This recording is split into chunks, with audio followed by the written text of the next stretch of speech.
Méditons avec le pasteur Ertis. Méditons avec le pasteur Ertis. Bien-aimé Shalom, nous lisons aujourd'hui le 10 mai 2019, vendredi, Romains 1, 8 à 17. Ici, il s'agit du projet de l'apôtre Paul d'aller à Rome. Il a formé ce projet depuis longtemps. Il commence sa lettre, d'ailleurs généralement c'est comme ça qu'il commence, par l'action de grâce à Dieu pour la foi des Romains. Ça dépend des livres. Ici, nous parlons des Romains, alors nous disons qu'il fait une prière d'action de grâce à Dieu pour la foi des Romains. Il a toujours intercédé pour eux. C'est vraiment un bon exemple à suivre, d'intercéder pour les autres. C'est un exemple. Je dois intercéder pour vous. Et j'en profite aussi pour faire des actions de grâce à Dieu pour vous qui êtes là chaque jour pour méditer avec nous. Vous êtes en train de guetter les messages. Dès que les messages entrent, certains terminent la journée avec, d'autres démarrent la journée avec. Que Dieu vous bénisse. Notre prière est que Dieu se révèle à vous. Nous suivons l'exemple de Paul qui intercédait pour les gens avec qui il est en train de partager l'évangile. Du verset 9 jusqu'au verset 12, l'on nous parle de la prière de Paul à Dieu.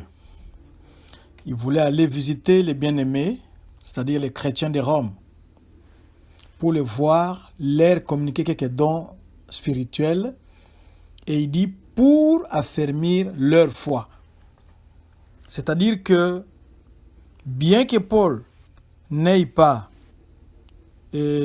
implanté une église à Rome, mais il voulait bien y arriver, ayant d'une façon ou d'une autre appris la foi des Romains.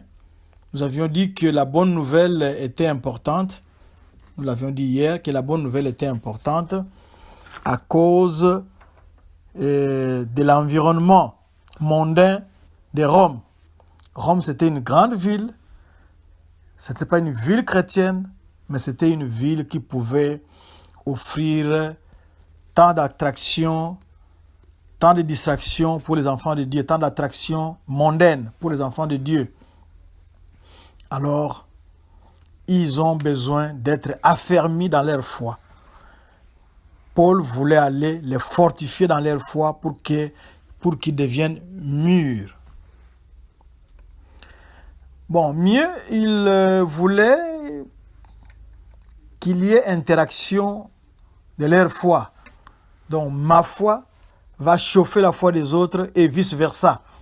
Cette action-là, cette interaction-là, va produire un fruit qui sera agréable à Dieu parce que le résultat final, ça sera tous vont grandir dans la foi. Le verset 13 revient au vieux projet de Paul. Il voulait voir les chrétiens de Rome pour recueillir quelques fruits. Nous savons que lui, c'était un missionnaire qui allait prêcher la bonne nouvelle de Christ. Alors, arriver à Rome pour lui, ça serait aussi une façon de moissonner des âmes, moissonner pour son ministère parmi les Romains. Donc, dès qu'il les verrait, il allait moissonner quelque chose de bien à présenter à Dieu. Mais malheureusement, comme il avait ce projet-là d'aller moissonner pour Dieu, il en avait été empêché soit de la part de Satan, s'il faut lire 1 Thessaloniciens 2,18, ou de la part du Saint-Esprit lui-même, d'après Actes 16, 6. Au verset 14, l'apôtre Paul se sent le devoir de prêcher l'évangile à tous les peuples, sans regarder les ethnies. Il veut prêcher à tout le monde. Il n'écarte personne. Et le verset 15 nous signale que Paul veut que les chrétiens de Rome, comme nous l'avions dit là-bas précédemment, et au verset 14, c'est pour le voir grandir dans la foi. Ils ont reçu Jésus-Christ, c'est bien.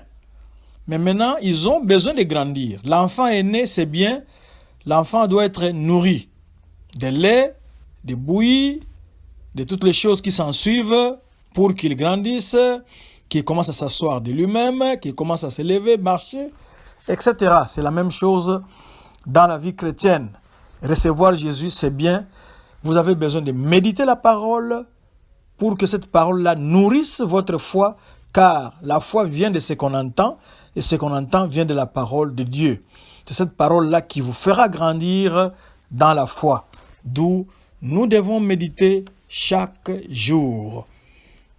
Merci de m'accepter de m'écouter chaque jour, car nous voulons que cela soit une bonne habitude, que cela soit partie de notre vie. Méditer la parole chaque jour pour que nous puissions grandir. Alors au verset 16, Paul dit qu'il a totale confiance dans l'évangile de Jésus-Christ. Cette confiance qu'il a sur la bonne nouvelle de Jésus-Christ, il n'en a pas honte, il ne sera point déçu, parce qu'il connaît le Dieu qu'il sert. Il connaît Jésus-Christ qu'il avait persécuté. Et il ne sera point déçu de cet évangile-là. Ici, il nous donne sa définition de l'évangile. Qu'est-ce que l'évangile selon Paul? Il dit que c'est une puissance de Dieu pour le salut de quiconque croit. Du juif premièrement, puis du grec. La puissance ici fait référence au mot grec dynamis. Nous connaissons la dynamo. Quand vous avez une dynamo dans votre vélo, quand vous êtes en train de rouler, la dynamo vous éclaire, mais la dynamo se recharge. Ici, ça fait référence au travail miraculeux de Dieu. Nous savons que Dieu est un Dieu de miracles. Il fait de grandes choses. Nous pouvons nous référer par exemple à Matthieu 7, 22. Matthieu 7, 22 par exemple, ou bien Matthieu 11, 20. Ou bien encore Marc 6, 2. Là, nous pouvons avoir un échantillon de la puissance de Dieu. Le Dieu que nous servons est le Dieu tout-puissant, tel que nous dit la Bible. Matthieu 22, 7, 22 nous dit « Plusieurs me diront en ces jours, là, Seigneur, Seigneur, n'avons-nous pas prophétisé par ton nom? N'avons-nous pas chassé des démons par ton nom? Et n'avons-nous pas fait beaucoup de miracles par ton nom? » C'est ça le mot puissance, dynamis.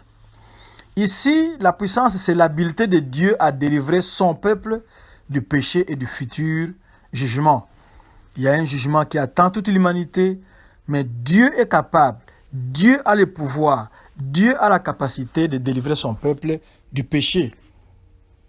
Paul était persécuteur de l'Église, il devient maintenant apôtre missionnaire. Moi, j'étais pécheur, je suis maintenant transformé. Au lieu que je vous parle d'autre chose, je vous parle de Dieu. Ce Dieu-là en qui j'ai cru, ce Dieu en qui j'ai confiance, il a la capacité de vous délivrer, de changer votre vie, de vous reprogrammer pour que vous puissiez produire des fruits et des fruits dignes de repentance, tels que moi, je suis en train de le faire. Cette puissance est aussi en rapport avec la puissance du Saint-Esprit, d'après Romains 1,4. C'est toujours la puissance là de Dieu. Et au verset 17, il cite Habakkuk 2, 4, ou bien Galates 3, 11, ou bien encore Hébreux 10, 38, quand il dit « Mon juste vivra par la foi ». On est justifié, c'est-à-dire on devient juste, on est sauvé par la foi en Dieu, pas par autre chose. Ce n'est pas à cause de votre argent, ce n'est pas à cause de votre nom, ce n'est pas à cause de vos diplômes, ce n'est pas à cause de votre grand-père, mais on est sauvé par la foi en Dieu, le Dieu créateur, le Père du Seigneur Jésus-Christ. Quand vous croyez en lui, par son Fils Jésus-Christ, là vous êtes justifiés. Le chrétien vit sa vie en croyant en Dieu. S'il ne croit pas en Dieu, alors là, c'est malheureux. Donc, on est justifié par la foi. On ne marche pas selon la vue, ce qu'on voit, mais on marche par la foi qui vient de ce qu'on entend. Ce qu'on entend vient de la parole de Dieu.